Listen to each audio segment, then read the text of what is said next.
I just measured the speed difference or the performance difference between Lovable and Magic Cloud. And here you can see the Lovable solution I created.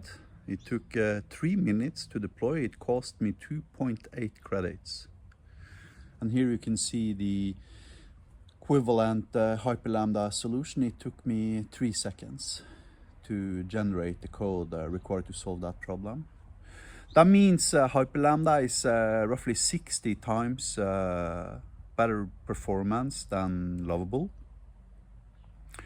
And of course, I happen to know a little bit about Lovable and how they're doing things, and the way they have to do stuff when you do stuff. When you tell Lovable to, for instance, create an HTTP method that scrapes iniro and returns the 2 first hyperlinks, literally the question I asked Lovable, then what is happening is that Lovable will first, use the top models from like OpenAI or Claude or whatever, it doesn't matter, and then generate thousands of tokens, right? And then when it's done generating the Python code, it's going to have to deploy it.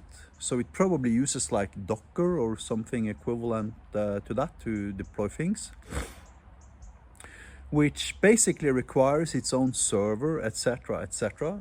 The resource costs associated with creating a Lovable HTTP endpoint that returns 2 hyperlinks by scraping iniro.io is probably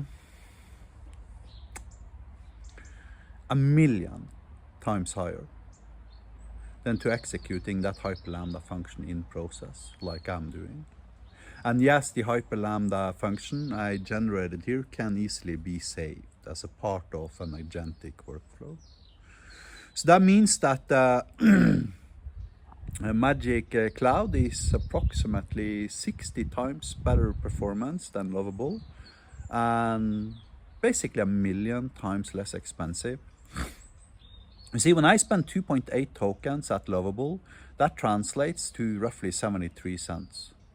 You could execute this function probably 500 times and it still wouldn't cost you $73 or 73 cents. You could execute that function probably 1,000,000 times and it still wouldn't cost you 73 cents. Have a nice day.